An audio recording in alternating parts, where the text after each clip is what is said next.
माताजी धन्य प्रणाम माताजी। हरे कृष्ण माताजी संतजी ధన్యవాద ప్రణామ్.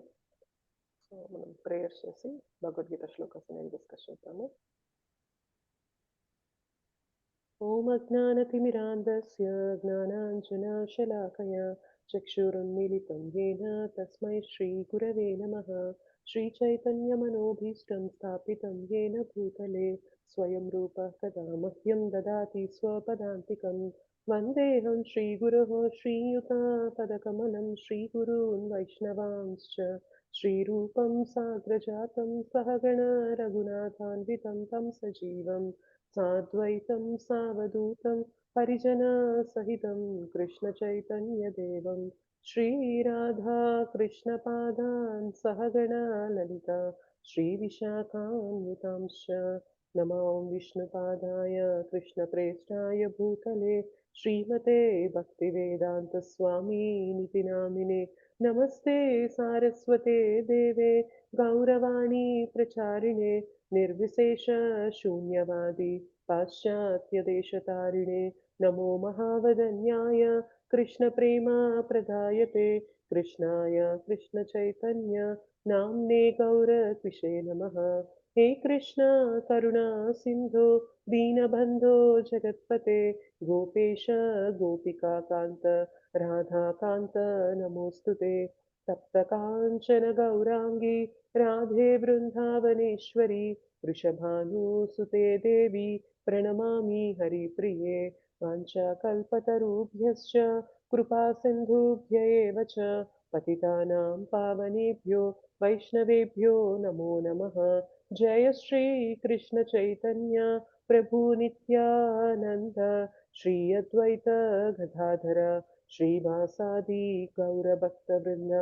हरे कृष्ण कृष्ण कृष्ण हरे हरे हरे राम राम राम हरे हरे. जय जय श्री चैतन्य जय नित्यानंद जय अद्वैत चंद्र जय गौर भक्त वृंद. ओम नमो भगवते वासुदेवाय. ओम नमो भगवते वासुदेवाय. ओम नमो भगवते वासुदेवाय. मुखं करोति वाचालं पंगुं लङ्घयते गिरिं यत्कृपातमहं वन्दे श्रीगुरुं दीनतारिणं परमानन्दमाधवं श्रीचैतन्येश्वरम्. श्री श्री राधा मदन मोहन जी की जय. श्री श्री गौरता की जय. श्री श्री जगन्नाथ बलदेव सुभद्रा मैया की जय. जगत गुरु पतित पावन श्रील प्रभुपाद की जय. श्रील गुरुदेव की जय. अनंत कोटि वैष्णव वृंद की जय. श्रीमद् भगवद गीता की जय. निताय गौर प्रेमानंदे हरि हरि बोल.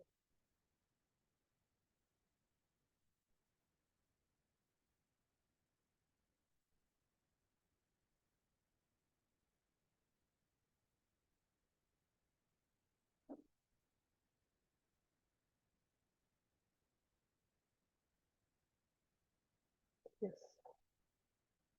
हरे कृष्ण माता जी संत प्रभु जी धन्यवाद प्रणाम. हरे कृष्ण माता जी धन्यवाद प्रणाम माता जी. धन्यवाद कृष्ण प्रणाम. प्रभु जी धन्यवाद प्रणाम. धन्यवाद प्रणाम. हरे कृष्ण. లాస్ట్ క్లాస్ లో లక్ష్మీ మాతాజీ మనకి 9.22 శ్లోక వరకు చెప్పారు అవునా? 19th Yes, हरे माताजी. कृष्णा माताजी. हरे कृष्णा माताजी धन्यवाद प्रणाम. హరే కృష్ణ ధన్యవాదాలు. సో ఈరోజు మనం 9.23 చూద్దాము. 23 చూసే ముందు 22 లో ఏం చెప్పారు గుర్తుందా? చాలా ఇంపార్టెంట్ శ్లోక 9.22. గుర్తుంది మాతాజీ. భువనేశ్వరి మాతాజీ హ్యాండ్ రైజ్ చేశారు, చెప్తారా? భువనేశ్వరి మాతాజీ. ఓకే. రాణి మాతాజీ మీరు చెప్తారా? హరే కృష్ణ మాతాజీ. ఎస్ భువనేశ్వరి మాతాజీ చెప్తారా? మాతాజీ చెప్పండి మాతాజీ. 9.22 లో ఏం డిస్కస్ చేసుకున్నారు మాతాజీ నేను వినలేదు మాతాజీ. ఓకే మాతాజీ. రాణి మాతాజీ మీరు చెప్తారా? చెప్తాను మాతాజీ.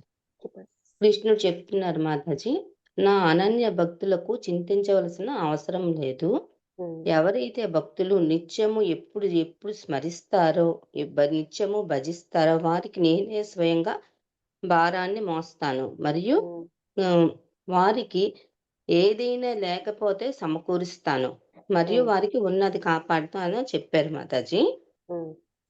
నా భక్తులు నాకు చాలా ఇంపార్టెంట్ లాంటి వాళ్ళు. భక్తి యాగాలో ఉన్నప్పుడు వారి దారి తప్పితే కనుక నేను దారిలో పెడతాను అని చెప్పారు. మరియు భక్తి యోగా చేసిన సహాయం ఇతర యోగంలో చేసిన వారికి దొరకదని కూడా చెప్తున్నారు మాతాజీ. ఎస్. అంటే కర్మయోగం, జ్ఞానయోగం, అష్టయోగం అలాంటి వారికి చేసిన వారికి అలాంటి కృష్ణుడు కాపాడను చెప్తున్నారు మాతాజీ. కృష్ణుడు భక్తికి అనుకూలమైన కాపాడతారు, ప్రతికూలమైన వాడిని తీసేస్తారని కూడా చెప్తున్నారు Mataji. Okay, thank you Mataji. Hari బోల్, హరే కృష్ణ. స్వామి మాతాజీ చెప్తారా? హరే కృష్ణ మాతాజీ, దండవత్ ప్రణామ్. హరే కృష్ణ. ముఖ్యంగా ఇందులో మనం ఎవరైతే వేరే చింతనలు లేకుండా నన్నే స్మరిస్తారో ఆ భక్తులకి ఏవైతే కావాలో అవన్నీ ఏమున్నావో వాటిని నేను ప్రొటెక్ట్ చేస్తాను, మీతో ఉండేలాగానే చేస్తాను. ఏదైతే మీకు తగ్గిందో లేదా ఇంకా రావాల్సి ఉందో అది నేను మీకు కల్పిస్తాను అని చెప్తున్నారు. Hare Krishna. Yes. I provide what they lack and I preserve what they have అంటారు అనమాట. Yes, యోగక్షేమం అహామ్యహం. ఓకే, ఈరోజు 9:23 చూద్దాము. అయితే 9:23 చూసే ముందు ఒకసారి నేను ఏం చేస్తానంటే మీకు ఒక చిన్న ఫ్లో చెప్తాను. ఆ ఫ్లో చెప్పాక 9:23 చూస్తే అసలు ఇవన్నీ ఎందుకు డిస్కస్ చేస్తున్నాం ఇక్కడ అనేది అర్థమవుతుంది.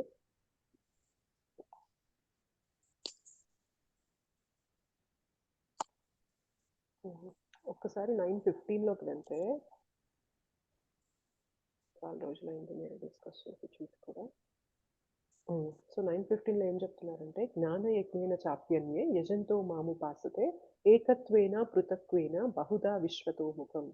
సో ఇలా ఉపాసన చేసే వారిలో 3 రకాలు ఉంటాయి అని కృష్ణుడు మూడు రకాలుగా ఉంటారు జనాలు జనరల్గా. ఏంటి అంటే వాళ్ళు చూడండి, జ్ఞాన సముపార్జన యజ్ఞమునందు నెలకొనిన ఇతరులు దేవాది దేవుడనైన నన్ను ఏకత్వ భావంతోనూ కొందరు వివిధ రూపునిగాను మరికొందరు విశ్వరూపునిగాను పూజింతురు అని అన్నారు. అంటే ఇట్లా డిఫరెంట్ స్టైల్స్లో డిఫరెంట్ వేస్లో భగవంతుడిని ఆరాధిస్తారు, వివిధ రూపాల్లో వివిధ ఉపాసన అనేది చేస్తూ ఉంటారని చెప్పిన తర్వాత మాతాజీ సౌండ్ తక్కువ వస్తుంది మాతాజీ. అవునా? ఇప్పుడు చూడండి, మైక్ కరెక్ట్. ఇప్పుడు వస్తాంది మాతాజీ, ఇప్పుడు వస్తాంది. Haribol Mataji. Thank you so much Mataji చెప్పినందుకు. ఓకే, సో ఇక్కడ మరి కొందరేమో విశ్వరూపంని ఆరాధిస్తూ ఉంటారు, కొందరేమో వివిధ రూపాలుగా భగవంతుడిని ఆరాధిస్తూ ఉంటారు అని చెప్పారు కదా. సో ఈ చెప్పిన వెంటనే మనకి 16 నుంచి 19 శ్లోకాస్ వరకు కూడా ఏ విధంగా భగవంతుణ్ణి విశ్వరూపంగా ఆరాధిస్తూ ఉంటారు అనే దానిపైన ఫోకస్ చేస్తారనమాట కృష్ణ. సో అందుకనే మీరు 16 నుండి 19 శ్లోకాస్ చూసినట్లయితే నేనే క్రతువును, నేనే యజ్ఞమును, పూర్వల కొసగబడు ఆహుతిని, ఔషధమును, దివ్య మంత్ర జపమును అయ్యున్నాను, ఆజ్యమును, అగ్నినీహుతమును కూడా నేనే.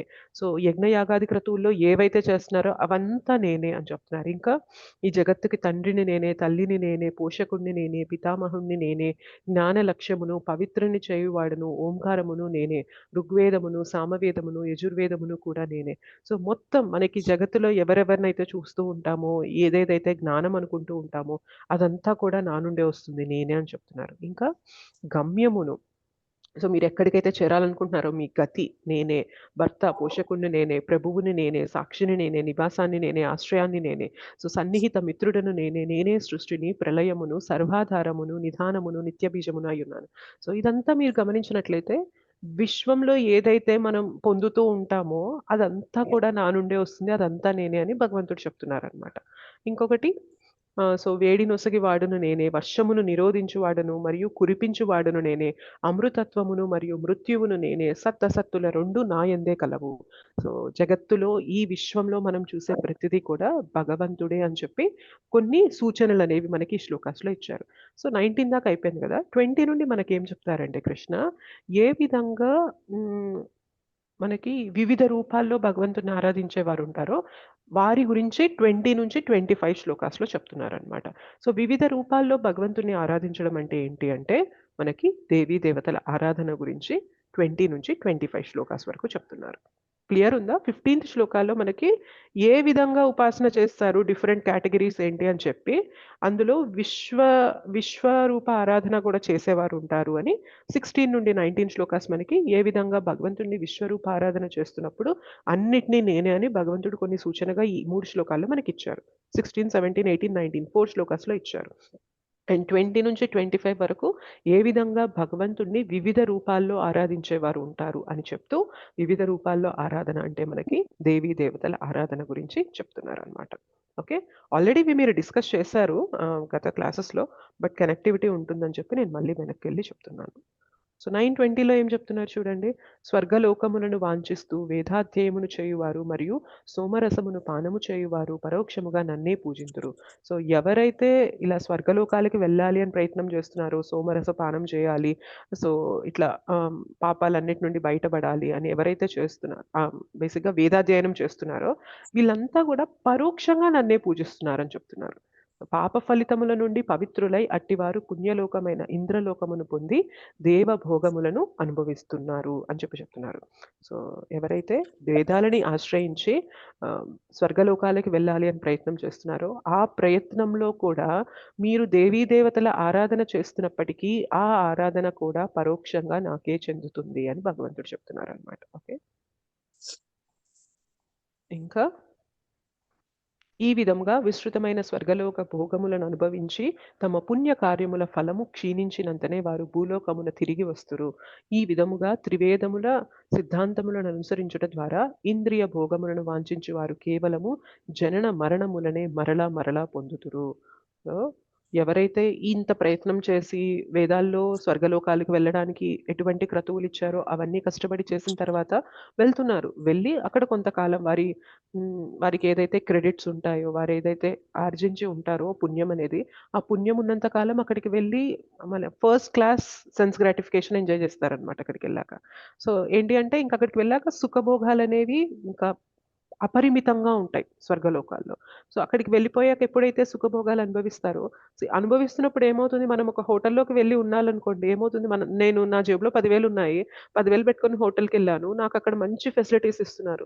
సో ఇస్తున్నారని చెప్పి అక్కడ ఉన్నాననుకోండి, ఎంతవుతుంది, మేబీ డైలీ వాళ్ళు నా దగ్గర ఒక 2,000 చార్జ్ చేస్తున్నారు మీకు ఇన్ని ఫెసిలిటీస్ ఇస్తున్నామని. సో 10,000 అంటే నేను ఎన్ని రోజులు ఉన్నాక మళ్ళీ వెనక్కొచ్చేయాల్సి ఉంటుంది, బయటికి పంపించేస్తారు చెప్పండి?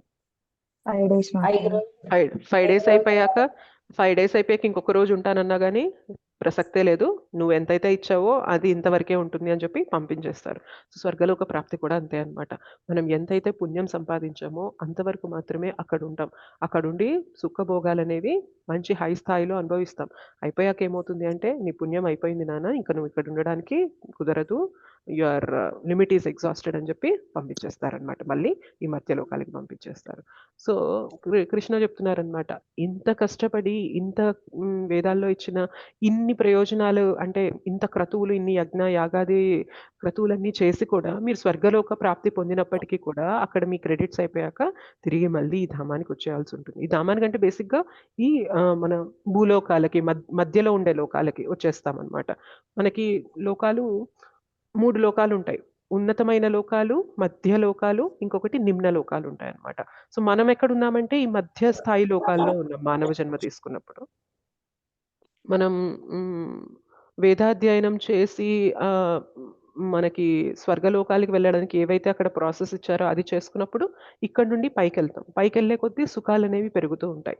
సో అక్కడ పర్మనెంట్‌గా ఉండిపోతే పర్వాలేదు చేసుకున్న దానికి. కానీ ప్రాబ్లమ్ ఏంటి అంటే, నువ్వు పైకి వెళ్ళి ఎంతకాలం ఉండగలవంటే, నువ్వు ఎంతైతే ఇక్కడ సంపాదించుకున్నావో, నీ పుణ్యం ఎంతైతే ఉందో దానికి తగ్గట్టుగా నువ్వు ఇక్కడుంటావు. మళ్ళీ తిరిగి అది అయిపోయాక ఇక్కడికి పడిపోతావు. సో ఇక్కడికి పడిపోవాల్సి వస్తుంది అని కృష్ణ చెప్తున్నారనమాట. అంటే ఇక్కడ డిఫరెన్స్ చూడండి. దేవీ దేవతల ఆరాధన చేసి నువ్వు హైయెస్ట్ ఫార్మ్‌లో సెన్స్ గ్రాటిఫికేషన్ అంటే ఇంద్రియ ప్రీతి పొందడానికి పైకి వెళ్ళినప్పటికీ కూడా అది కొంతకాలమే అనుభవించగలవు. మళ్ళీ తిరిగి ఇక్కడికి పడిపోవాల్సొస్తుంది అని కృష్ణ చెప్తున్నారు. అయితే ఇలా ఆరాధన చేస్తున్నప్పుడు కూడా నువ్వు పరోక్షంగా నన్నే ఆరాధిస్తున్నావు అని కృష్ణ చెప్తున్నారనమాట. ఓకే. ఇంకేమంటున్నారు చూడండి. కానీ నా దివ్య రూపమును ధ్యానించుచు అనన్య భక్తిచే నన్ను సదా అర్చించు వారి యోగక్షేమలు నేనే వహింతును. వారికి లేని వాటిని సమకూర్చుదును, వారికి ఉన్న వాటిని రక్షిందును. సో దేవీ దేవతల ఆరాధన చెప్తూ ఒక చిన్న చేంజ్ ఇచ్చారనమాట. ఇప్పుడు మనం ఏదన్నా ఒక దాని గురించి చెప్తున్నాం అనుకోండి, దాని యొక్క మంచి చెడు 2 చెప్తాం గదా! సో ఒక్కోసారి మంచి గురించి చెప్తాం, ఒక్కోసారి అది చేయడం వల్ల నీకు ఈ ప్రాబ్లం ఉంది అని కూడా ప్రెజెంట్ చేస్తూ ఉంటాం. ఎస్. సో అలానే ఇక్కడ దేవీ దేవతల ఆరాధన చేస్తున్నప్పుడు ఫైన్, నువ్వు ఆరాధన చేస్తే నువ్వు స్వర్గలోకాలకి వెళ్తావు, నువ్వు సుఖాలు అనుభవిస్తావు. కానీ అక్కడ ఇండైరెక్ట్ గా చేస్తుంది నా ఉపాసననే, అక్కడ నీకు క్రెడిట్స్ పుణ్యం అయిపోయాక మళ్ళీ తిరిగి పడిపోవాల్సి ఉంటుంది. కానీ నీకు ఒక ఆల్టర్నేటివ్ ఉంది, ఏంటి చెప్పనా? నువ్వు ఎప్పుడైతే నా భక్తి చేస్తావో, అనన్యాశ్చింతయంతో మాం ఏ జనాః పర్యుపాసతే, నిత్యం అనన్యంగా నా చింతన, నీ చేతనలో నన్ను పెట్టుకొని ఉంటావో, అండ్ ఏ జనాః పర్యుపాసతే తేషాం నిత్యాభియుక్తానాం యోగక్షేమం వహామ్యహం. సో అటువంటి వారి యొక్క ఆరాధన వల్ల నేను వారి యొక్క యోగక్షేమాలన్నీ కూడా నేనే పర్సనల్ గా మోస్తాను అని కృష్ణ చెప్తున్నారనమాట. వహామ్యహం అంటే ఏంటి అంటే అర్థము మోయడం అనమాట పర్సనల్ గా. ఓకే, ఇప్పుడు కృష్ణకి మోయాల్సిన అవసరం లేదు. ఇంత సృష్టిని, ఇంత జగత్తుని నడిపిస్తున్న వ్యక్తి మన యొక్క యోగక్షేమాలు ఆయనకి భారమవుతాయా? మోస్తాను అని చెప్పి చెప్తున్నారు.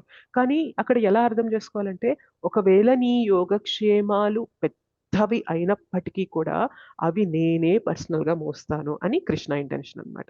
సో, అందుకనే కదా అర్జున, పాండవాస్ ఎంత కష్టమొచ్చినా భగవంతుణ్ణి వదలకుండా, భగవంతుణ్ణి నిత్యం వారి చేతనలో పెట్టుకొని భగవంతుని సదా ఆరాధిస్తూ ఉన్నారు కాబట్టే, ఎప్పుడైతే యుద్ధ సమయం వచ్చిందో అర్జునుడి యొక్క రథసారథి అనే బాధ్యతని భగవంతుడు మోసారా లేదా చెప్పండి? Yes or no? ఎస్ మాతాజీ. సో మన యొక్క యోగము, క్షేమము అనేది భగవంతుడు ఆయన యొక్క పర్సనల్ బాధ్యతగా తీసుకుంటారు. అంటే భగవంతుడు చెప్పొచ్చు కదా! ఓకే, నా శక్తులతో నేను జయిస్తాను, నా యొక్క అవతారాలతో నేను జయిస్తాను, నేను పలానా వారికి మీ యోగక్షేమాలను అప్పగిస్తాను. ఇలా చెప్పడం అంటే అర్థం ఏంటి అంటే, ఓకే మీ యోగక్షేమాలు నాకు ఇంపార్టెంటే, కానీ నేను చేయాల్సినంత ఇంపార్టెంట్ కాదు. వేరే వాళ్ళకి నేను ఇచ్చేస్తాను ఆ పని అని చెప్పి చెప్పొచ్చు. కానీ భగవంతుడు ఏం చెప్తున్నారు? వహామి అహం, నేనే స్వయంగా నీ యోగక్షేమాలు చూసుకుంటాను అని చెప్తున్నారనమాట. ఇక్కడ దేవీ దేవతల ఆరాధన చెప్తూ మధ్యలో ఇదెందుకు చెప్పారు ఈ శ్లోక అంటే, దేవీ దేవతల ఆరాధనలో నువ్వు ఏదో పొందుతున్నాను అనుకుంటున్నావు, కానీ నువ్వేం పొందడం లేదు. కొంతకాలం అక్కడ ఉంటున్నావు, పడిపోతున్నావు. సో స్వర్గలోకాలకు వెళ్ళాలి. మనకి భక్తిలోకి రాకముందు మనకు తెలిసింది రెండే, స్వర్గం, నరకం, అంతే. సో పైకెళ్తే సుఖాలు అనుభవిస్తాము. సో స్వర్గాలకు వెళ్ళాలి అంటే మనం పుణ్యం చేసుకోవాలి, ఎవరికి ఇబ్బంది పెట్టకూడదు, మనం మంచిగా ఏవో దాన ధర్మాలు చేసుకుంటా ఉంటే పుణ్యం వచ్చేస్తది. పుణ్యం వచ్చిందంటే పైలోకాలకు వెళ్ళిపోతాం. పైలోకాలకు వెళ్ళిపోతే ఇంకా హ్యాపీగా ప్రశాంతంగా ఉండొచ్చు. ఇంతవరకే తెలుసనమాట. కానీ ఇదేంటంటే హాఫ్ ఆఫ్ ద స్టోరీ మాత్రమే. కంప్లీట్ స్టోరీ కాదు. ఇన్‌కంప్లీట్ అనమాట. పైకెళ్తే సుఖాలు అనుభవిస్తావు, ప్రశాంతంగా ఉండొచ్చు. కానీ ఎంతకాలం ఉండొచ్చు? పర్మనెంట్‌గా ఉండేలాగుంటే ఫైన్, నో ప్రాబ్లమ్. కానీ పర్మనెంట్‌గా ఉండవని చెప్పి కృష్ణ చెప్పేస్తున్నారు. అక్కడ నువ్వు వెళ్లి హోటల్‌లో ఉన్నట్లనమాట. నీ క్రెడిట్స్ నీ దగ్గర మనీ అయిపోయిన వెంటనే వాళ్ళు పంపించేస్తారు. అలానే స్వర్గలోకాలకు వెళ్ళాక అక్కడ కొంతకాలం నీ సుఖభోగాలనేవి సాగుతాయి. కానీ అక్కడ అయిపోయాక తిరిగి పడిపోవాల్సిందే. కానీ ఎప్పుడైతే నా ఉపాసన చేస్తారో, నన్ను ఆరాధిస్తారో, నన్ను చేతనలో పెట్టుకుంటారో, సదా నా నామాన్ని స్మరిస్తూ ఉంటారో, అటువంటి వారి యొక్క యోగక్షేమాలు సదా నేను మోస్తూ ఉంటాను. అవి ఎంత కష్టమైనా కానీ నేనున్నాను వారిని చూసుకోవడానికి. అది నా బాధ్యత. నేను వేరే వాళ్ళకి, నేను దేవీ దేవతలకిచ్చి ఓకే వీరి గురించి చూసుకోండి, నేను నా విస్తారాలకిచ్చి ఓకే వీరి గురించి చూసుకోండి, నేను నా శక్తులకిచ్చి వీరి గురించి చూసుకోండి, ఇలా చెప్పను. నేనే స్వయంగా మీ బాధ్యతని చూసుకుంటాను. సో తనే స్వయంగా ద్రౌపదికి ఇబ్బందొచ్చినప్పుడు చూసుకున్నారా లేదా చెప్పండి? సారీ ఎవరు సప్లై చేశారు? కృష్ణ. సో ప్రహ్లాద్ మహారాజ్‌కి ఇబ్బందొచ్చినప్పుడు ఎవరు పర్సనల్‌గా ప్రొటెక్ట్ చేశారు అక్కడికొచ్చి? కృష్ణాని. కృష్ణ. సో నరసింహ కృష్ణనే నరసింహ భగవాన్‌గా వచ్చి ప్రొటెక్ట్ చేశారు. ఏం బ్రహ్మదేవకి చెప్పొచ్చు కదా! నీ వల్లే వరం ఇచ్చావు, నువ్వే ఇదంతా పెద్ద క్రియేట్ చేసావు నాన్‌సెన్స్ ఇదంతా గూడా హిరణ్యకశిపుకిచ్చి, నువ్వే ఎళ్లి ప్రొటెక్ట్ చేయని చెప్పి చెప్పొచ్చు కదా! సో కృష్ణ అలా చేయరనమాట. నా బాధ్యత, నా భక్తుల్ని చూసుకోవడం అనేది నా బాధ్యత. వారికిచ్చిన స్వేచ్ఛా శక్తితో వారు నన్ను పట్టుకున్నారు, మనస్ఫూర్తిగా నన్ను ఆరాధిస్తున్నప్పుడు నా నా యొక్క ప్రథమ కర్తవ్యం ఏంటి అంటే వారి యొక్క ప్రొటెక్షన్ నేను చేసుకుంటాను. వారి యొక్క యోగం, వారు ఎలా నాతో కనెక్ట్ అవ్వాలి అనేది నేను చూసుకుంటాను. వారికి కావాల్సింది భక్తిలో ఏదైతే వారికి ఉంటే ఉపయోగపడుతుంది అనుకుంటానో అది నేను ఖచ్చితంగా వారికిస్తాను. ఏది ఉంటే భక్తిలో వారికి వెనక్కి వెళ్తుందో అది నేను తీసేస్తాను. అండ్ ఏది ఉంటే ఆల్రెడీ వాళ్ళ దగ్గర ఉన్నది ఆహ్, నిలపడం వల్ల వారు భక్తిలో ఇంకా ముందుకెళ్తారో అది నేను ప్రిజర్వ్ చేస్తాను. వారి దగ్గర అలానే ఉండేలాగా చూస్తాను అని కృష్ణ స్వయంగా హస్తక్షేపం చేసుకుంటూ ఉంటారనమాట. ఓకే. సో ఇది ఎందుకు చెప్పారు అంటే దేవీ దేవతల ఆరాధనకి, భగవంతుని ఆరాధనకి డిఫరెన్స్ చెప్పడానికి, మనకు పొందే లాభంలో వ్యత్యాసం ఏముంది అని చూపించడానికి భగవంతుడు ఇక్కడ మధ్యలో తన ఉపాసన గురించి చెప్పారు. మళ్ళీ మనకి 23 శ్లోక నుండి 25 శ్లోక వరకు దేవీ దేవతల ఆరాధనని కంటిన్యూ చేస్తారనమాట. అది చేయడం వల్ల మనకేమొస్తుంది, ఏంటి అనేది చెప్తూ ఉన్నారు. ఓకే. 9:23 చూద్దాం. येऽप्यन्यदेवता भक्ता येऽप्यन्यदेवता भक्ता यजन्ते श्रद्धयान्विताः यजन्ते यजन्ते श्रद्धयान्विताः श्रद्धयान्विताः येऽप्यन्यदेवता भक्ता येऽप्यन्यदेवता भक्ता देवता भक्ता यजन्ते श्रद्धयान्विताः यजन्ते यजन्ते श्रद्धयान्विताः श्रद्धयान्विताः तेऽपि मामेव कौन्तेय तेऽपि मामेव मामेव कौन्तेय कौन्तेय तेऽपि मामेव कौन्तेय तेऽपि तेऽपि मामेव मामेव कौन्तेय कौन्तेय यजन्त्यविधिपूर्वकम् यजन्त्य यजन्त्य विधिपूर्वकम् विधिपूर्वकम् यजन्त्यविधिपूर्वकम् यजन्त्य यजन्त्य विधिपूर्वकम् विधिपूर्वकम् येऽप्यन्यदेवता भक्ता यजन्ते श्रद्धयान्विताः येऽप्यन्यदेवता भक्ता यजन्ते श्रद्धयान्विताः श्रद्धयान्विताः तेऽपि मामेव कौन्तेय यजन्त्यविधिपूर्वकम् तेऽपि तेऽपि मामेव मामेव कौन्तेय कौन्तेय यजन्त्य विधिपूर्वकम् विधिपूर्वकम् येऽप्यन्नदेवता भक्ता यजन्ते श्रद्धयान्विताः तेऽपि मामेव कौन्तेय यजन्त्यविधिपूर्वकम् येऽप्यन्यदेवता भक्ता भक्ता यजन्ते यजन्ते श्रद्धयान्विताः श्रद्धयान्विताः तेऽपि तेऽपि मामेव मामेव कौन्तेय कौन्तेय यजन्त्य यजन्त्य विधिपूर्वकम् विधिपूर्वकम् पावनी माताजी श्लोक चदुतारा हरे कृष्ण माताजी धन्यवाद प्रणाम हरे कृष्ण येऽप्यन्यदेवता भक्ता यजन्ते श्रद्धयान्विताः तेऽपि मामेव कौन्तेय यजन्त्य विधिपूर्वकम् हरि बोल थैंक हरे यू कृष्ण माताजी माताजी हरे कृष्ण भुवनेश्वरी माताजी अनुवादం చదువుతారా హరిబోల్ మాతాజీ అనువాదం. ఓ కౌంతేయ, అన్య దేవతలకు భక్తులై వారిని శ్రద్ధతో పూజించి వారు వాస్తవమునకు ఆ విధి పూర్వకముగా నన్నే అవిధిపూర్వకం పూజించి ఆ విధి ఆ విధి కాదు అవిధిపూర్వకంగా అవిధి పూర్వకముగా నన్నే పూజించుచున్నారు. హరిబోల్ మాతాజీ. థ్యాంక్ యూ మాతాజీ కమలాకుమారి మాతాజీ భాష్యం చదువుతారా హరే కృష్ణ చదువుతాను. చదువు దేవతలను భాష్యముపై జయశ్రీ శీలప్రపాదికి జయ. దేవతలను పూజించుటందు నెలకొనిన వారు చేసడి అట్టి పూజ పరోక్షముగా తనకే అర్పింపబడినను వారు నిజముగా బుద్ధివంతులు కారని శ్రీకృష్ణ భగవానుడు చెప్పుచున్నాడు. ఉదాహరణకు, ఒకడు కొమ్మల పైనను ఆకుల పైనను నీరు పోయుచు వేళ్లకు నీరు అందించనచో తగిన జ్ఞానము లేనివాడుగా లేక నియమాలను లేనివాడుగా పరిగణించబడును. అట్లే ఉదరముకు ఆహారము అందించు విధానమే శరీరం యొక్క వివిధ అవయవాలకు పుష్టిని కలిగించుట లేదా సేవించుట కాగలదు. వాస్తవమునకు దేవతలు దేవదేవుని ప్రభుత్వమునందలి వివిధ అధికారులు మరియు నిర్దేశకుల వంటి వారు. మానవుడు అధికారుల చేతను నిర్దేశకుల చేతను కాకుండా ప్రభుత్వముచే చేయబడిన శాసనములను అనుసరించవలను. అట్లే ప్రతి వ్యక్తియు దేవదేవుణ్ణే పూజింపవలెను. తద్వారా భగవానుని ప్రభుత్వమునందలి వివిధ అధికారులు మరియు నిర్దేశకులు లందురును సహజముగానే తృప్తి నొందెదరు. అధికారులు మరియు నిర్దేశకులు ప్రభుత్వ ప్రతినిధులుగా తమ కార్యములందు నెలకొని నందున వారికి లంచమివ్వజూచుట వాస్తవమునకు చట్ట విరుద్ధమగును. ఈ విషయమే ఇక్కడ అవిధి పూర్వకం అని చెప్పబడింది. అనగా శ్రీకృష్ణ భగవానుడు అనవసరమైన అన్య దేవతార్చనమును ఇక్కడ ఆమోదించుట లేదు. హరే కృష్ణ మాతాజీ. హరే కృష్ణ ధన్యవాద ప్రణామ్ థ్యాంక్ యూ మాతాజీ సో ఏం చెప్తున్నారో చూడండి. ఏప్యన్య దేవతా భక్త యజంతే శ్రద్ధయాన్వితాః తీపి మామేవ కౌంతేయ యజంత్య విధిపూర్వకం. ఓ కౌంతేయ, అన్య దేవతలకు భక్తులై వారిని శ్రద్ధతో పూజించువారు వాస్తవమునకు అవిధిపూర్వకంగా నన్నే పూజించుచున్నారు. సో జనరల్గా దేవీ దేవతల ఆరాధన కూడా మనకి వేదాల్లో సజెస్ట్ చేసింది. ఇది వేదాల్లో ఉన్నది కాబట్టే చాలా మంది ఫాలో అవుతూ ఉంటారు.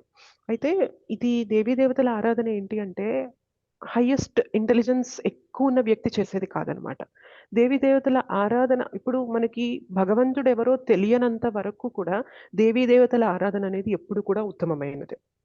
ఓకే.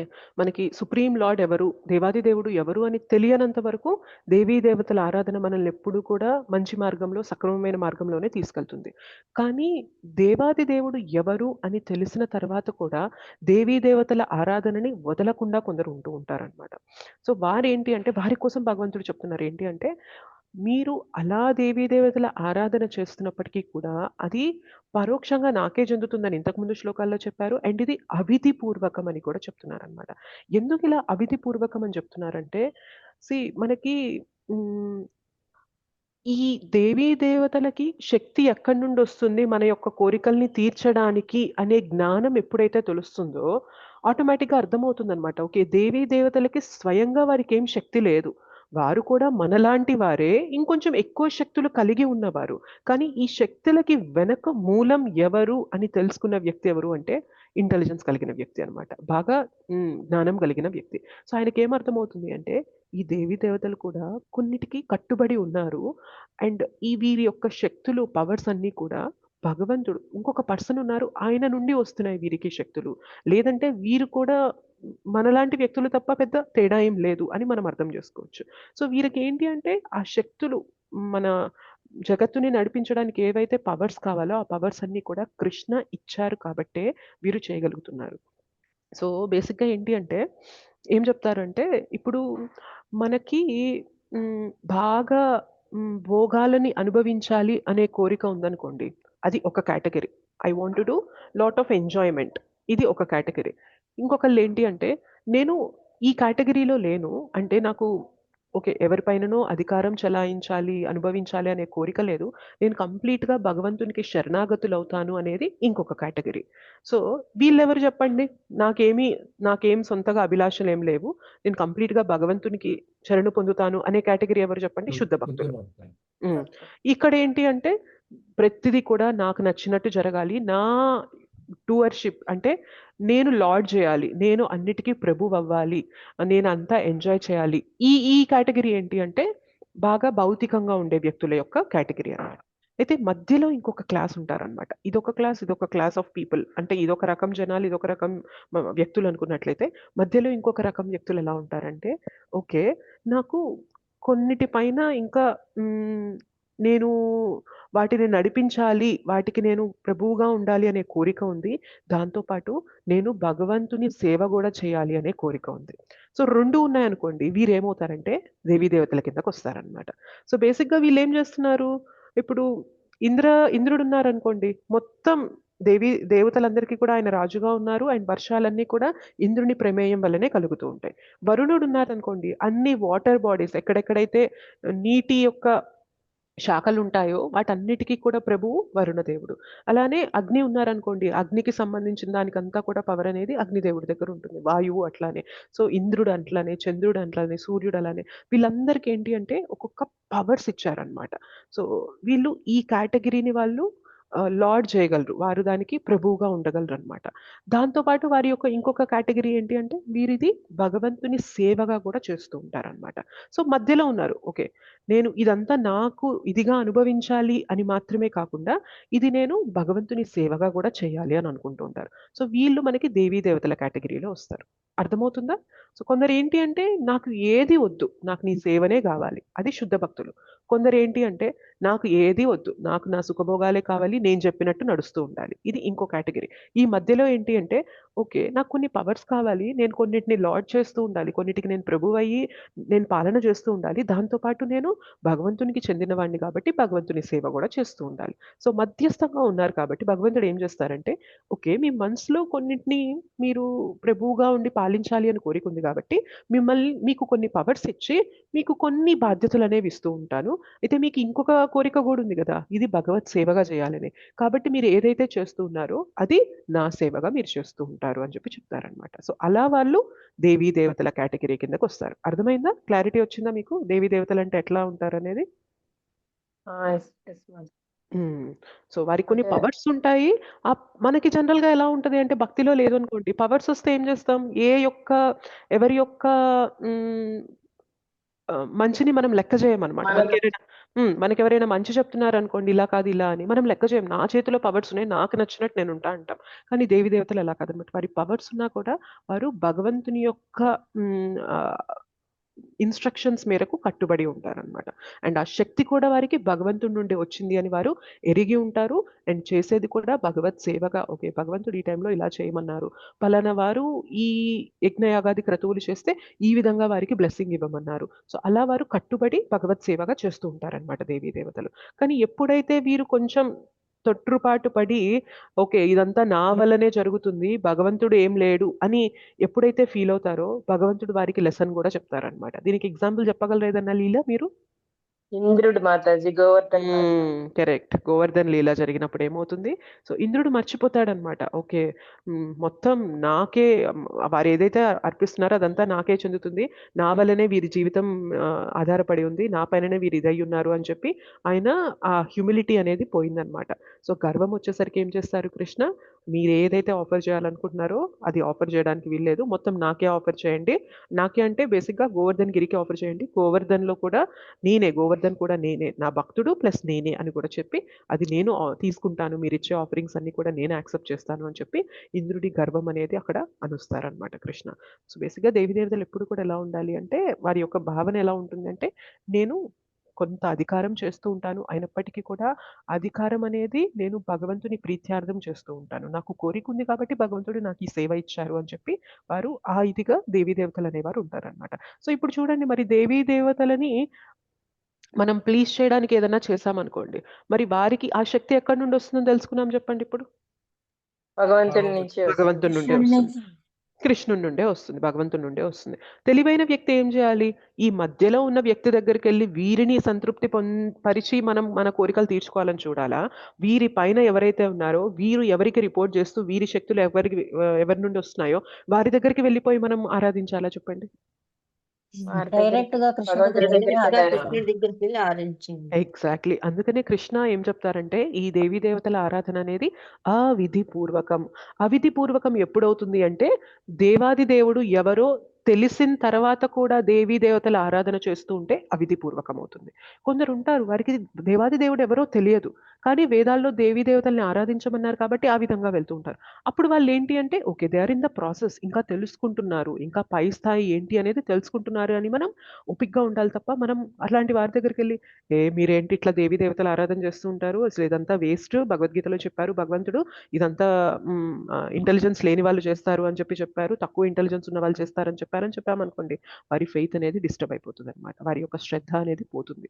మనం ఎప్పుడు కూడా ఒక వ్యక్తిని భగవంతుని వైపు నడిపించేలా తీసుకెళ్ళాలి తప్ప, మన మాటల వల్ల ఒకరు వేదాలపైనే నమ్మకం పోయేలాగా మనం బిహేవ్ చేయకూడదు. సో, వారికి ఏం చెప్పాలి అంటే, మెల్లిమెల్లిగా మీరు ఈ క్లాసెస్ అటెండ్ అవుతూ ఉండండి. భగవంతుడు భగవద్గీతలో మనకి చాలా డీటెయిల్స్ ఇచ్చారు. దేవీ దేవతల ఆరాధన ఎలా చేయాలి, అండ్ దేవీ దేవతలకి ఆ శక్తి ఎక్కడి నుండి వస్తుంది, ఇదంతా కూడా మనకి డీటెయిల్స్ ఇచ్చారు. మీరు అది తెలుసుకోండి అని చెప్పి వారికి మనం ఫెసిలిటీ ఇవ్వాలి. అంతేకాని మీరు చేసేది తప్పు అని మనం చెప్పకూడదనమాట.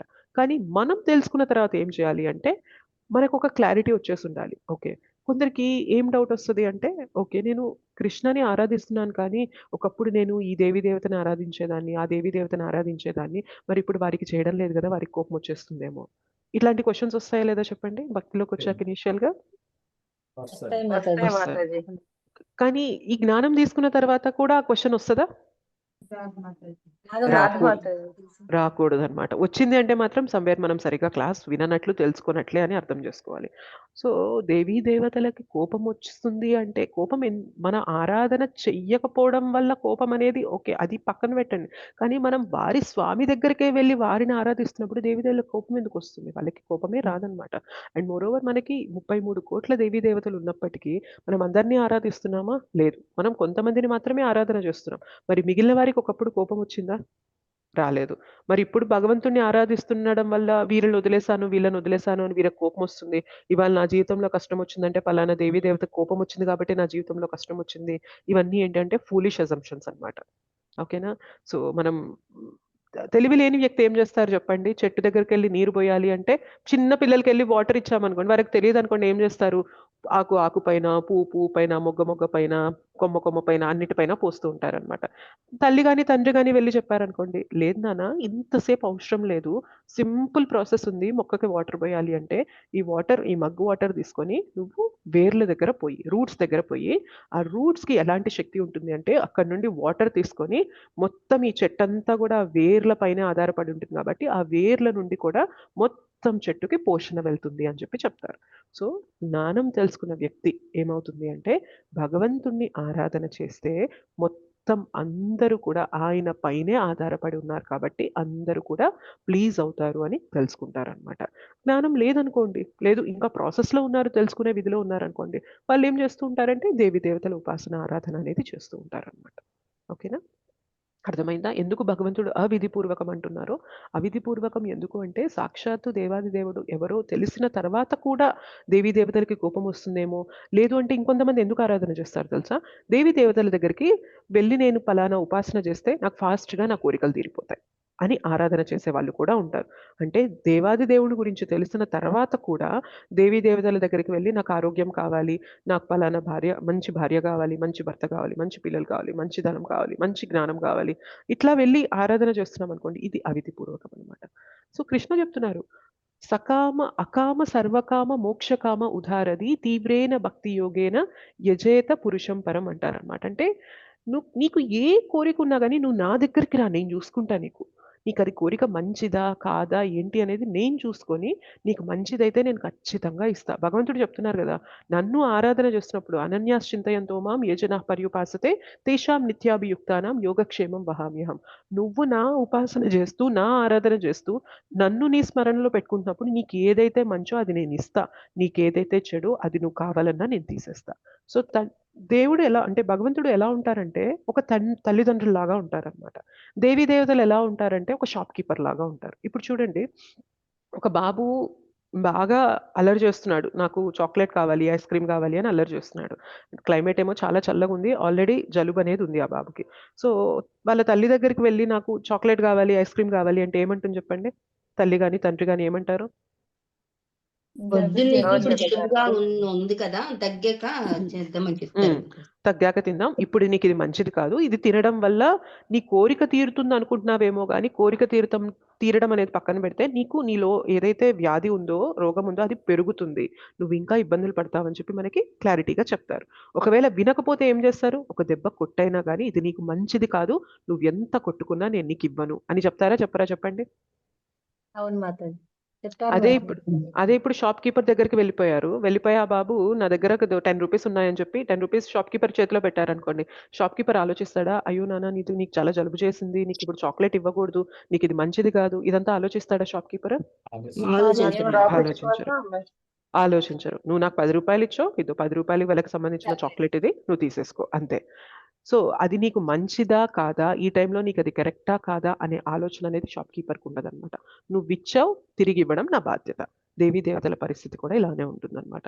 నువ్వు పలానా యజ్ఞం చేసావు, పలానా హోమం చేసావు, పలానా క్రతువు చేసావు, నీకు దానికి తగ్గ రిజల్ట్ ఇవ్వడం అనేది నా బాధ్యత.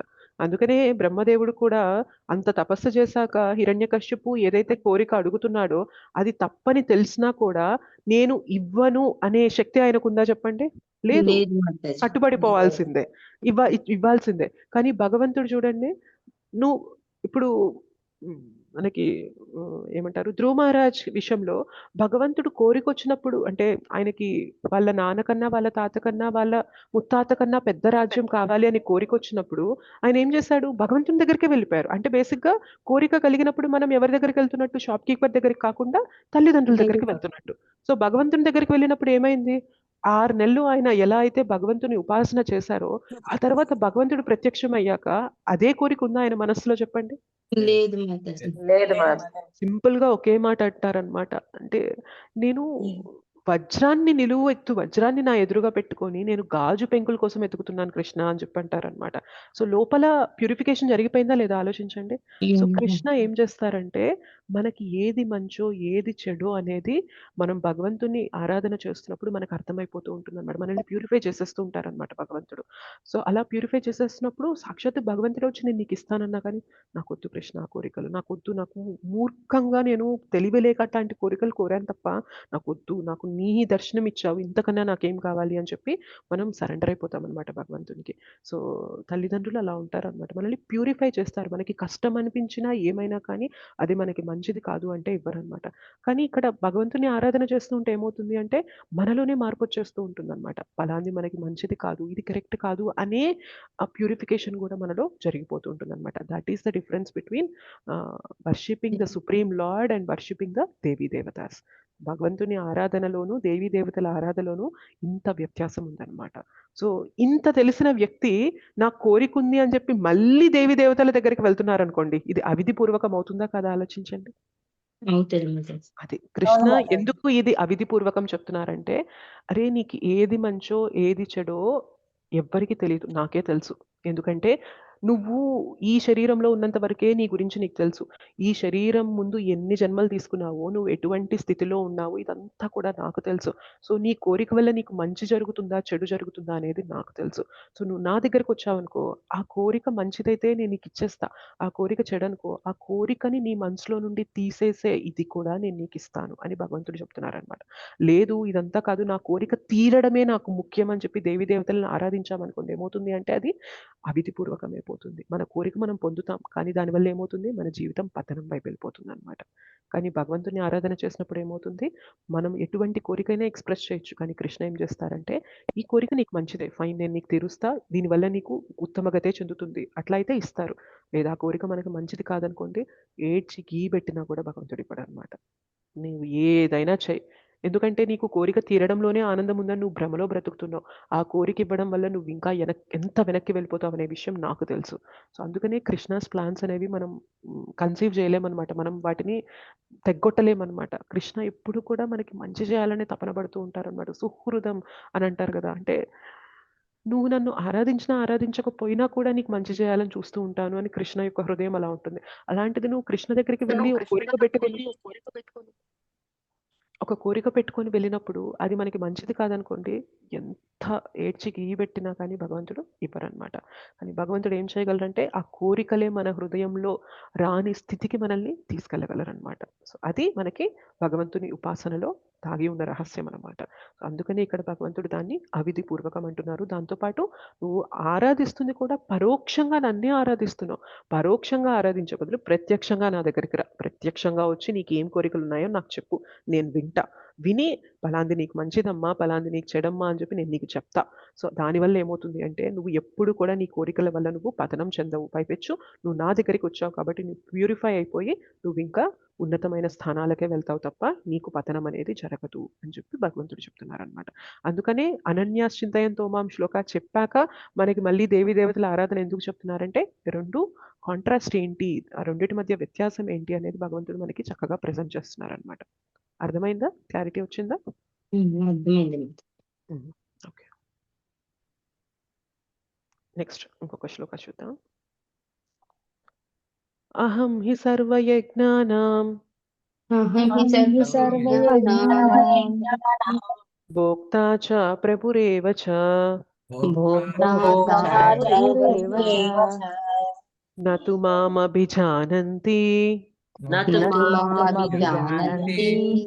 తత్వేనాతశ్చ్యవంతి తే.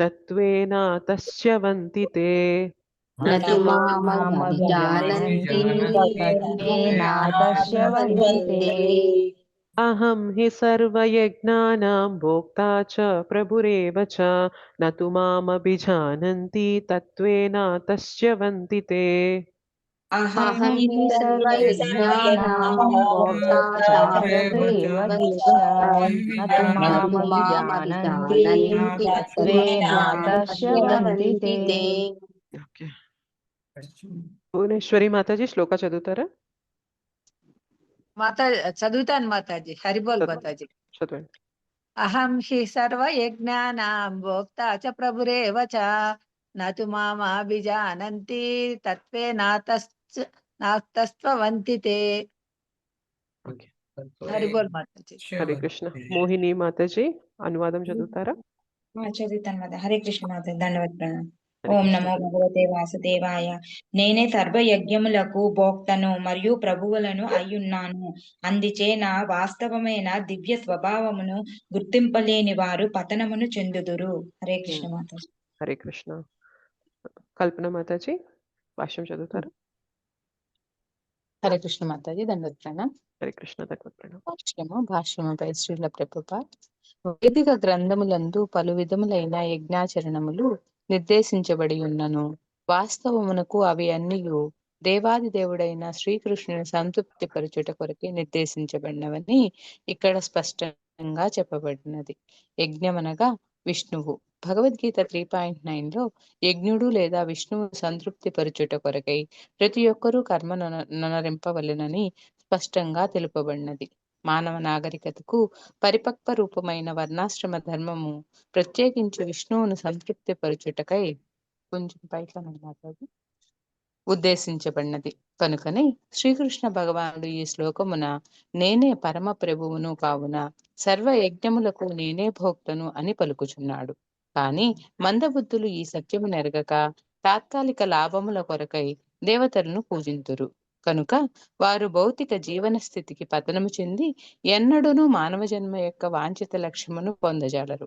అయినను ఎవరైనను భౌతిక వాంఛలు నెరవేరవలనని వాంఛించినచో అది శుద్ధ భక్తి కాకున్నను వారు వాటి కొరకై భగవానుని ప్రార్థించుటయే ఉత్తమము. తద్వారా వారు వాంఛిత ఫలములను పొందుదురు. Hare Krishna Mataji. Hare Krishna. Hare Krishna. Thank you Mataji. So ఏమంటున్నారు? నేనే సర్వ యజ్ఞములకు భోక్తను. అహం సర్వ యజ్ఞానాం భోక్తాచ. అహం హి, అహం అంటే నేనే. కృష్ణ చెప్తున్నారు సర్వ యజ్ఞానాం అన్ని యజ్ఞాలకు కూడా భోక్తను మరియు ప్రభురేవచ ప్రభువును అయ్యున్నాను. నతు మామభిజానంతి ఈ విషయం తెలియక, అభిజానంతి నా అభిజానంతి అంటే ఈ విషయం తెలుసుకోలేక, తత్వే నా తస్యవంతితే గుర్తింపలేని వారు పతనం చెందుతున్నారు. సో అందుచే నా వాస్తవమైన దివ్య స్వభావమును గుర్తింపలేని వారు నా అభిజానంతి తత్వే నాతశ్చవంతితే వారు ఏమవుతున్నారంటే పతనం చెందుతున్నారు అని చెప్తున్నారు. సో ఏ యజ్ఞాలైనా కానీ మనం వేదాల్లో ఇచ్చిన ఏ యజ్ఞాలైనా కొన్ని దేవీ దేవతలని యొక్క ప్రీతిని పొందడానికి చేస్తున్నప్పటికీ కూడా అన్ని యజ్ఞాలకి ప్రభువు ఎవరు అంటే కృష్ణ, విష్ణు అంటారు. అందుకే మనకి 3.9 శ్లోకాలు అంటారు. గుర్తుందా ఎవరికైనా 3.9 శ్లోక? యజ్ఞానాం జపయజ్ఞం యజ్ఞార్థాత్ కర్మణోన్యత్ర లోకోయం కర్మ బంధనః తదర్థం కర్మ కౌంతేయ ముక్త సంగ సమాచర. ముక్త సంగ సమాచర. యజ్ఞార్థాత్ కర్మణోన్యత్ర లోకోయం కర్మ బంధనః. సో ఎవరి కొరకు మనం కర్మల్ని అర్పించాలి అంటే యజ్ఞ. యజ్ఞ అంటే అర్థం విష్ణు అన్నమాట. సో యజ్ఞ అని పదం వచ్చినప్పుడు అది విష్ణు అనే పదంగా విష్ణుగా మనం కన్సిడర్ చేయాలి. సో మనం ఎవరి కొరకు కర్మల్ని అనుసరించాలి, కర్మల్ని చేయాలి అంటే విష్ణు యొక్క ప్రీత్యార్థం కొరకు మనం కర్మల్ని చేయాల్సి ఉంటుంది. అలా చేయడం వల్ల ఏమవుతుంది అంటే మనము కర్మబంధనంలో చిక్కుకోకుండా ఉంటాము. లేదు మన యొక్క ప్రీతి కోసం మన కోసం మనం కర్మలను ఆచరిస్తూ ఉన్నామంటే ఏమవుతుంది అంటే ఆ కర్మలు మనల్ని బంధించేస్తాయి అని 3.9 శ్లోకాలు మనం చూస్తాం అనమాట. సో ఇక్కడ అదే చెప్తున్నారు ఏంటి అంటే ఎటువంటి యజ్ఞాలైనా చేయండి, ఏ దేవీ దేవతల యొక్క కృపని పొందాలని మీరు ప్రయత్నం చేసినా కూడా ఆ యజ్ఞం యొక్క భోక్తని నేనే అవుతున్నాను. సో నువ్వు అక్కడ కొందరు దేవీ దేవతలను ప్లీజ్ చేయడానికి చేస్తుండొచ్చు, కానీ ఆ యజ్ఞం యొక్క భోక్త ఎవరు అంటే నేనే. అండ్ అందరికీ ప్రభువు, నువ్వు ఎవరైతే దేవీ దేవతల్ని ఆరాధిస్తున్నావో వారి మొత్తానికి ప్రభువుని కూడా నేనే. సో ఈ విషయం తెలుసుకోలేని వ్యక్తి ఏమవుతున్నారు అంటే దేవీ దేవతల ఆరాధన చేస్తున్నారు, కోరికల్ని పొందుతున్నారు. అండ్ కోరికలు పొందడం వల్ల ఏమవుతుంది, ఇందాక అనుకున్నట్టు దేవీ దేవతల ఆరాధన చేసినప్పుడు ఏంది, మనం ఒక షాప్ కీపర్ దగ్గరికి వెళ్ళి మన కోరిక తీర్చుకున్నట్టు. దానివల్ల ఏమవుతుంది, మనకి ప్యూరిఫికేషన్ జరగడం లేదు, పైపెచ్చు మన రోగం కూడా పెరుగుతుంది. సో దేవతల ఆరాధన చేసినప్పుడు ఏమవుతుంది, మన కోరికల వల్ల దేవతలను ఆరాధిస్తున్నాం, మన కోరికలు తీర్చుకుంటున్నాం. తీర్చుకున్న తర్వాత మనలో ప్యూరిఫికేషన్ జరిగిందనుకోండి, మనలో కోరికలు తగ్గుతాయి. ప్యూరిఫికేషన్ జరగడం లేదు కాబట్టి ఒక కోరిక తీరిందంటే నెక్స్ట్ ఏమవుతుంది, ఇంకో కోరిక కలుగుతుందా లేదా? కలుగుతుంది. మళ్ళీ కోరిక కలుగుతుంది. మళ్ళీ దేవతల ఉపాసన చేస్తాం. మళ్ళీ ఆ కోరిక తీర్చుకుంటాం. పోనీ అది తీరాక ఓకే ఫైనల్ నేను ఇంకా హ్యాపీగా ఉన్నాను అనుకుంటామా? లేదు. మళ్ళీ ఇంకో కోరిక కలుగుతుంది. మళ్ళీ ఉపాసన చేస్తాం. మళ్ళీ కోరిక తీర్చుకుంటాం. దీనివల్ల ఏమవుతుంది ఆలోచించండి. మన కోరికల వెనక పరిగెడుతూ ఉన్నాం కాబట్టి మనము జన్మ మృత్యు జరా వ్యాధి చక్రంలో చిక్కుకుపోయి ఉంటాం. ఎప్పుడైతే మనలో ప్యూరిఫికేషన్ జరుగుతుందో, కోరికల నుండి, భౌతికమైన కోరికల నుండి మనం ఆధ్యాత్మికమైన కోరికల వైపు మారుతామో, అప్పుడే జన్మ మృత్యు జరా వ్యాధి చక్రం నుండి బయటపడగలుగుతాం. కానీ దేవతల ఆరాధన చేస్తున్నప్పుడు మనకి చాలా కష్టం అనమాట. అది కోరికల వెనకే తిరిగిపోతూ ఉంటాం కాబట్టి ఈ సైకిల్లో, ఈ చక్రంలో చిక్కుకుపోయి ఉంటాం అనమాట. అదే భగవంతుని ఆరాధన చేసినప్పుడు ఏమవుతుంది అంటే, కోరిక కలిగి భగవంతుని ఆరాధన చేయడం అనేది శుద్ధ భక్తి కాకపోయినప్పటికీ కూడా, బట్ కృష్ణ ఏం చెప్తారు, అకామ సర్వకామ మోక్షకామ. నీకు ఎటువంటి కోరికలు లేకపోయినా, నీకు చాలా కోరికలున్నా, నీకు మోక్షం కావాలనే కోరికున్నా, ఎటువంటి కోరికున్నా కానీ నువ్వు నా దగ్గరికి రా, నేను చూసుకుంటాను. అది నేను ఇవ్వడం వల్ల నీకేమవుతుంది అంటే, అది నీకు కోరిక అంటే తీరితే మంచిదైతే తీరుస్తాను, దాంతోపాటు నీకు లోపల మళ్ళీ అటువంటి కోరికలు కలగనటువంటి స్థితికి కూడా నేను తీసుకెళ్తాను అని కృష్ణ చెప్తారనమాట. సో అందుకనే మనం తెలుసుకోవాలి ఏంటి అంటే, ఈ జ్ఞానం లేని వారు కోరికలు తీర్చుకోవాలి అనే వెంపర్లాటతో దేవతల ఉపాసన చేస్తూ ఉంటారు. కానీ భగవంతుని ఆరాధించినప్పుడు ఏమవుతుంది అంటే, మనలో ఆ శుద్ధీకరణ అనేది జరుగుతుంది. శుద్ధీకరణ జరిగినప్పుడు రేపొద్దున మళ్ళీ మనకి ఇట్లాంటి కోరిక అనేది కలగదు. ధ్రువ మహారాజ్ విషయంలో అదే జరిగిందా లేదా? సో భగవంతుడు వచ్చేసి నీకేం కావాలో చెప్పు అంటే, నాకు ఏమి వద్దనే వద్దు అని అన్నారు. అరే ఇంత ఆస్టెరిటీ చేసింది ఎందుకు? 6 నెలల పాటు తిండిపైన, నిద్రపైన, నీటిపైన, వాయువుపైన ఇంత నియమాలు పెట్టుకొని నువ్వు చేసావు కదా నారదముని చెప్పినట్లు. మరి ఇంత చేసి నీకు ఈ కోరిక ఇస్తాను అని చెప్పి నేను నిలబడినప్పుడు నాకు వద్దనే వద్దు అని ఎందుకు అంటున్నావు అంటే, నాకొద్దు స్వామి, నాకొద్దు. మిమ్మల్ని ఏదైతే చూశానో ఇంతకన్నా నాకు ఇంకేం కావాలి? ఇంతకన్నా నేను అడుగుతున్నానంటే నేను ఎంత మూర్ఖంగా ఉన్నాను అని చెప్పి ఆ ప్యూరిఫికేషన్ అనేది జరిగిపోతుంది అనమాట. అందుకనే ఎవరైతే భగవంతుని నిస్వార్థంగా ఆరాధిస్తూ ఉంటారో, లేదు కోరికలతో ఆరాధన చేసినప్పటికీ కూడా మెల్లిమెల్లిగా నిస్వార్థ స్థితిలోకి వెళ్ళిపోతూ ఉంటారనమాట. అందుకనే ఏమంటారంటే, యూ కమ్ టు కృష్ణ, నువ్వు రా కృష్ణ దగ్గరికి. నీ కోరికలు ఉన్నాయా? కోరికలతో రా. కోరికలు లేవా? అయినా రా. మోక్షం కావాలా? అయినా రా. ఏదేమైనప్పటికీ కూడా నువ్వు కృష్ణ దగ్గరికి రా. కృష్ణ దగ్గరికి వచ్చినప్పుడు ఏమవుతుంది అంటే, నీకు ఏదైతే మంచో అది కృష్ణ ఇచ్చేస్తారు. కోరికలతో వచ్చావనుకో మెల్లగా ఏం చేస్తారు, నీకు కోరికలు లేని స్థితికి తీసుకెళ్తారు. ఓకే నీకు కోరికలు లేవా? సో నీకు ఎటువంటి కోరికలు కలిగేలాగా చేస్తారంటే, నీ మనసులో భగవంతుని సేవ చేయాలి అనే కోరిక అనేది కలిగేలా చేస్తారనమాట. నీకు మోక్షం కావాలి అని అనుకుంటున్నావా? సో ఆ కోరికతో అయినారా భగవంతుడు చూపిస్తారు. మోక్షం కన్నా కూడా విలువైంది భగవంతుని సేవ. సో భగవంతుని భక్తునిగా అవ్వడం అనేది ఇంకా గొప్పది అని భగవంతుడు ఆ కోరికని మనలో కలిగేలాగా చేస్తారనమాట. సో మనల్ని ఎప్పుడూ కూడా ఒక మెట్టు నుండి పైకి, ఆ మెట్టు నుండి పైకి, ఆ మెట్టు నుండి పైకి తీసుకెళ్తారు కృష్ణ తప్ప, మనం అక్కడే ఉండి ఈ జన్మ మృత్యు జరా వ్యాధి చక్రంలో చిక్కుకుపోయేలాగా కృష్ణ ఎప్పుడు కూడా మన కోరికలు అలా తీర్చరనమాట. సో అందుకనే it is always best to approach Krishna. మనకి ఎటువంటి కోరిక ఉన్నా కూడా భగవంతుడి దగ్గరికి వెళ్ళిపోయి అడగడం అనేది చాలా ఉత్తమమైంది అనమాట. సో అండ్ అడుగుతున్నప్పుడు కూడా మనం గుర్తుపెట్టుకోవాల్సింది ఏంటి అంటే, కృష్ణ ఒకవేళ ఈ కోరిక తీర్చడం లేదు అంటే, ఈ కోరిక తీరడం అనేది నాకు మంచిది కాదు కాబట్టే తీర్చడం లేదు. సో నాకు మంచిదైందే నాకు కృష్ణ ఇస్తున్నారు కాబట్టి నేను కృష్ణను వదలకూడదు. సో ఇది మెచ్యూరిటీ అనమాట. మెచ్యూరిటీ లేదనుకోండి, నా కోరిక తీరలేదు కదా, సంవత్సరం నుండి 16 మాలలు జపం చేస్తున్నా, నేను ఈ కోరికతో నీ దగ్గరకు వచ్చాను, అయినా నువ్వు నా కోరిక తీర్చలేదు. ఏం భగవంతుడు నువ్వు? కృష్ణ కృష్ణ అంటారు, ఏం కృష్ణ అని చెప్పి అంటే అది విశ్వాసం లేనట్టు. 16 మాలలు జపం చేస్తూ నేను నీపైనే ఆధారపడినా కూడా నా కోరిక తీర్చలేదంటే, కృష్ణ ఖచ్చితంగా నేను అడిగిన కోరిక వల్ల నా జీవితం పతనం అయిపోతుంది అని చెప్పి నువ్వు నా గురించి తపన పడి నాకు ఈ కోరిక తీర్చకుండా ఉంచావు కదా. సో నాకు నీ పైన ఎప్పుడు కూడా ఈ విశ్వాసం ఇలానే ఉండేలాగా చూడు. ఇది మన ప్రేయర్ అయి ఉండాలన్నమాట కృష్ణ దగ్గరకు వచ్చినప్పుడు. ఓకే, కోరిక తీర్చమని ప్రేయర్తో పాటు కోరిక తీర్చకపోయినప్పటికీ కూడా నా విశ్వాసం ఎప్పుడు కూడా షేక్ అవ్వకూడదు. నా విశ్వాసం నీ పైన ఎప్పుడు ఇలానే ఉండాలి. చెక్కు చెదరకుండా నాకు నీ పైన విశ్వాసం అనేది పెరుగుతూనే ఉండాలి. నా కోరికలు తీరినా తీరకపోయినా వాటితో సంబంధం లేకుండా నాకు నీతో సంబంధం అనేది పెరుగుతూ ఉండాలి అని కోరుకోవడం అనేది బెస్ట్ ప్రేయర్. అవునా కదా? ఆలోచించండి. Yes or no? Yeah. So ఎప్పుడు కూడా మనం మనలో శుద్ధ భక్తి కావాలి అనే కోరిక లేకపోయినా కూడా ఈ కోరిక పెట్టుకోవాలి. కృష్ణ, నేను ఏ కోరికతో నీ దగ్గరకు వస్తున్నానో ఆ కోరిక మంచిదైతే ఇవ్వు, మంచిది కాదు అంటే నువ్వు ఎలాగో ఇవ్వవు, కానీ ఇవ్వని పక్షంలో కూడా నీ పైన నాకు విశ్వాసం అనేది షేక్ అవ్వనటువంటి స్థితిని నాకు ఇవ్వు అని మనం ఆరాధిస్తూ ఉన్నాం అనుకోండి, భగవంతుడు ఏం చేస్తారంటే మెల్లిమెల్లిగా మన మనసులో భౌతిక కోరికలు అనేవి తీసేస్తారనమాట. భౌతిక కోరికలు అనేవి ఇంకా అసలు మనకు కలగవు. కోరిక కలిగి కోరిక తీరకపోతే బాధ, భౌతిక కోరికలే కలగని స్థితికి తీసుకెళ్ళిపోయారు అనుకోండి భగవంతుడు, చాలా ప్రశాంతంగా ఉంటామా లేదా చెప్పండి? Yes or no? ఉంటాం మాతాజీ, ఉంటాం మాతాజీ. అసలు బేసిక్గా కోరికలు అనేవే లేకుంటే దేవతలను కూడా దేవాది దేవతలను కూడా పూజించాం మాతాజీ. బేసిక్ ఏంటి అంటే చాలా మంది అనుకుంటూ ఉంటారు కోరిక తీరకపోతే అంటే కోరిక తీరితే ఆనందం వస్తుంది, కోరిక తీరకపోతే బాధ కలుగుతుంది అని. కానీ కృష్ణ ఏం చేస్తారు తెలుసా? అసలు నీ మనసులో ఈ భౌతికమైన కోరికల వల్లనే నీకు బాధ. కోరిక తీరడం తీరకపోవడం అనేది పక్కన పెడితే నీకు ఈ కోరిక కలుగుతుంది కాబట్టే బాధ.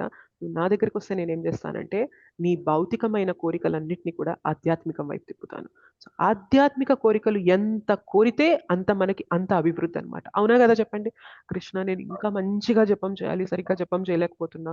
కృష్ణ, నేను ఎందుకు 16 మాలల దగ్గరే ఆగాలి, ఇంకొక 2-3 మాలలు ఎక్స్ట్రా చేయాలి. కృష్ణ, నేను ఎందుకు నీ నీ నీ భక్తులు ఇచ్చిన బుక్స్ అనేవి 1-2 పేజీలు మాత్రమే చదవాలి, నేను ఇంకా మంచిగా చదవాలి, ఇంకా నీ కథలో నేను మంచిగా లీనమవ్వాలి, ఇంకా నాకు నీ పైన విశ్వాసం పెరగాలి, ఇంకా నాకు నీ పైన ప్రేమ పెరగాలి, ఇంకా నేను నీతో కనెక్ట్ అవ్వాలి, ఇంకా చుట్టుపక్కల ఉన్న వారిని నీకు కనెక్ట్ చేయాలి, వారికి కూడా నేను భక్తి ఇవ్వాలి అని మనకి లోపల కృష్ణ భక్తి పైన లోభం పెరుగుతూ ఉందనుకోండి, ఆ లోభం మనల్ని ఉద్ధరిస్తుందా లేదా చెప్పండి? ఉద్ధరిస్తుంది. ఎగ్జాక్ట్లీ.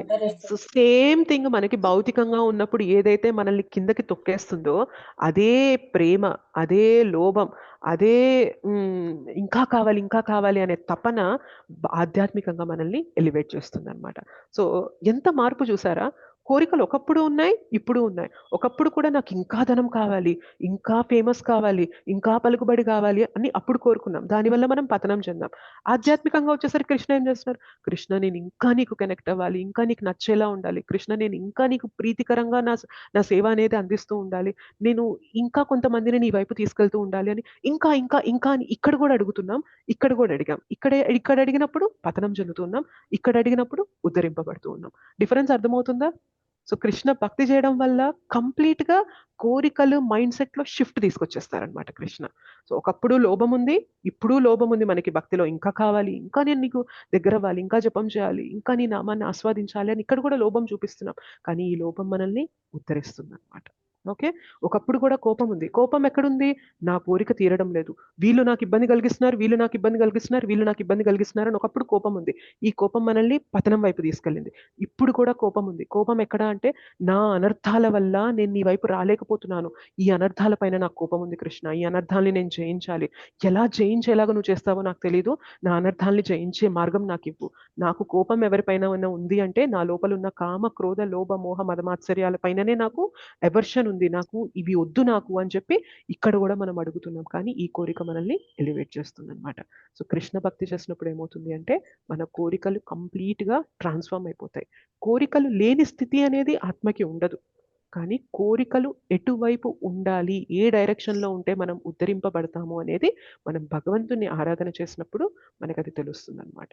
సో ఒకప్పుడు భౌతిక కోరికలు కావాలని దేవి దేవతల ఆరాధన చేస్తున్నాం, కానీ ఇప్పుడు మనం అదే ఆరాధన కృష్ణుని వైపు చేసినప్పుడు ఏమవుతుంది అంటే భౌతిక కోరికల నుండి ఆధ్యాత్మిక కోరికలు తీసుకొచ్చి ఆధ్యాత్మిక కోరికలు ఇంకా బలంగా కోరుకొని మనం కృష్ణుని దగ్గరికి వెళ్ళేలాగా అవి మనకి తోడ్పడతాయి అన్నమాట, దోహదపడతాయి. సో ఇది ఎప్పుడు కూడా మనకి భగవంతుని ఉపాసన, కోరికలు ఉండి చేసినా, కోరికలు లేక చేసినా, మోక్షం కావాలని చేసినా, ఏది కావాలని చేసినా కూడా మనం భగవంతుని దగ్గరికి వచ్చాము అంటే మనం ఉద్ధారం చెందుతాం అనమాట. So that is the difference between worshipping demigods and worshipping the supreme lord.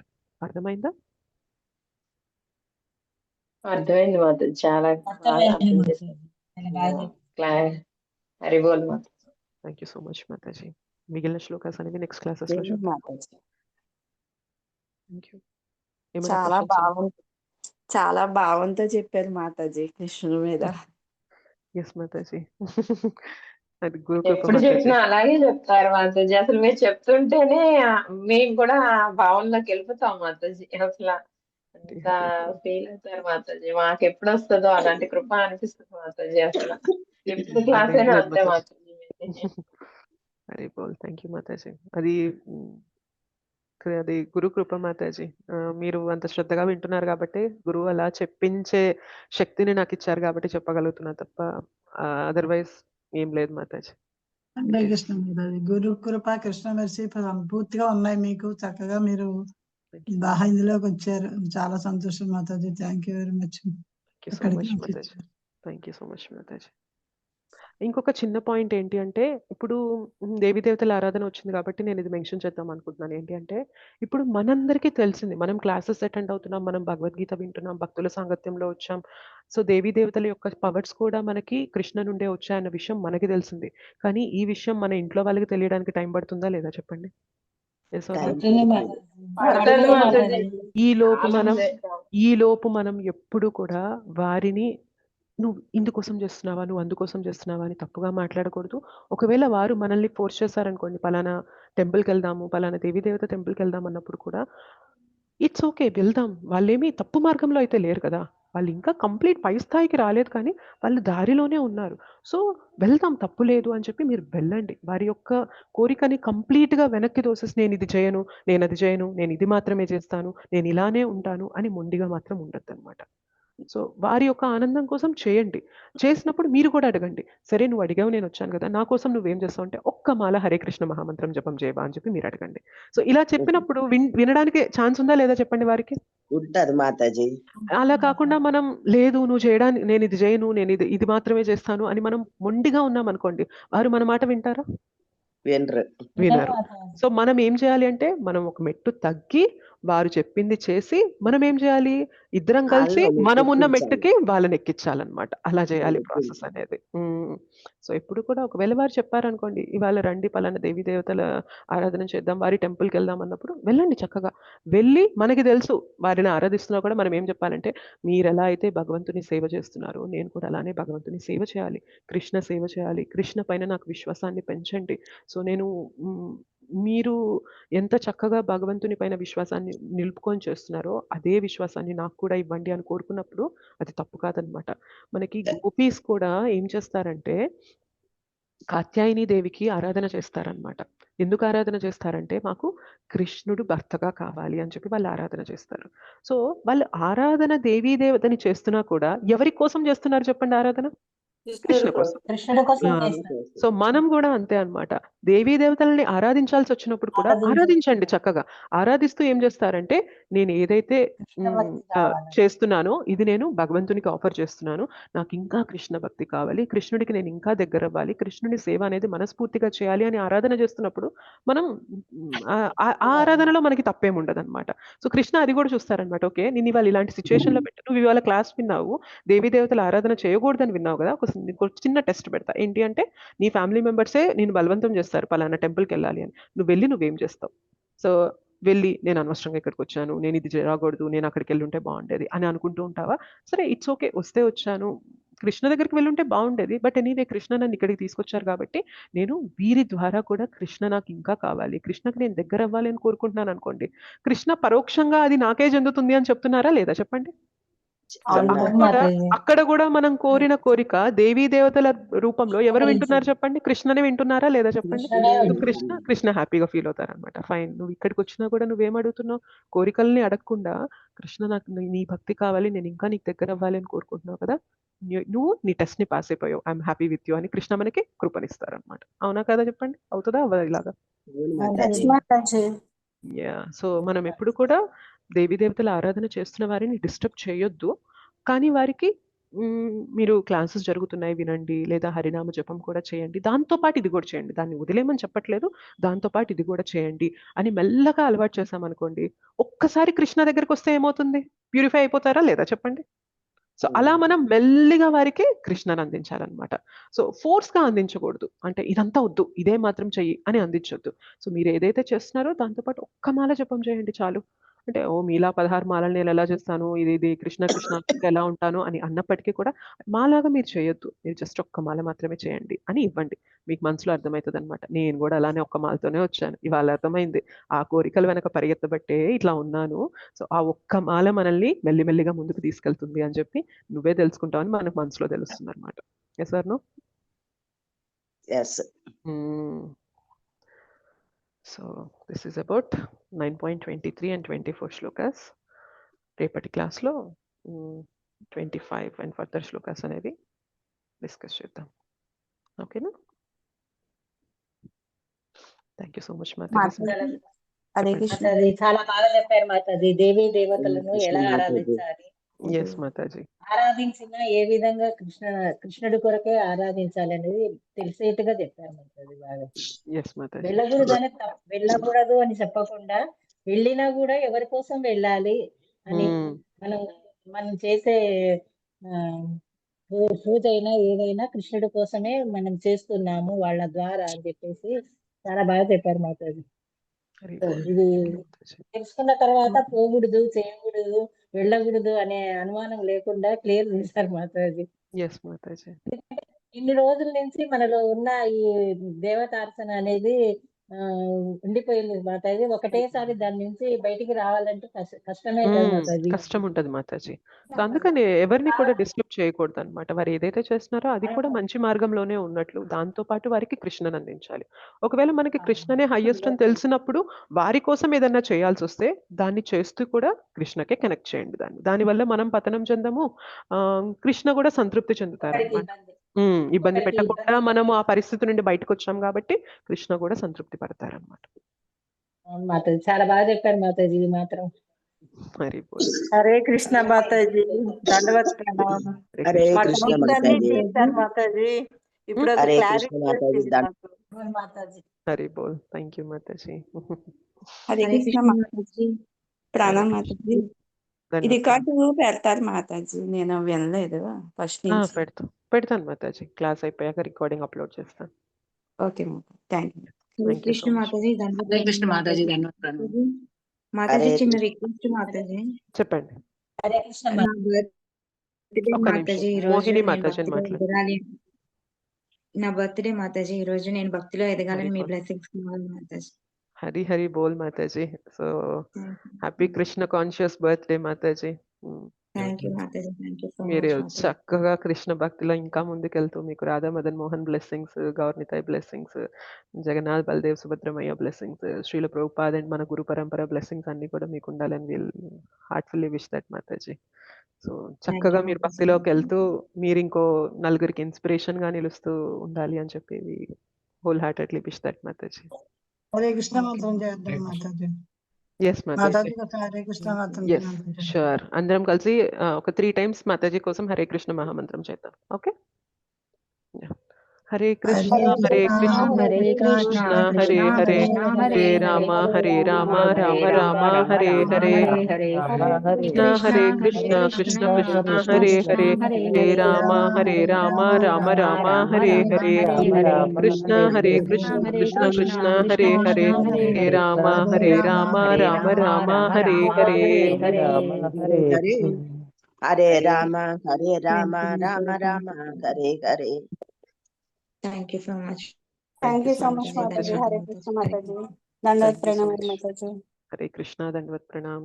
Hare Krishna Mataji. కల్పతరుభ్యశ్చ కృపా సింధుభ్యవ చ పతితానాం పావనేభ్యో వైష్ణవేభ్యో నమో నమః. అనంత కోటి వైష్ణవ వృంద की जय. श्रील प्रभुपाद की जय. श्रील गुरुदेव की जय. निताय गौर प्रेमानंदे. हरि हरि बोल. Thank you so much Mataji and Prabhuji for engaging me in this service. Hare Krishna. Dandavat pranam. Hare Krishna Mataji. ధన్యవాదాలు ప్రణామం. Dandavat pranam. ప్రాణం మాతాజీ. దండవత్ ప్రణామం. Dandavat pranam. Hare Krishna.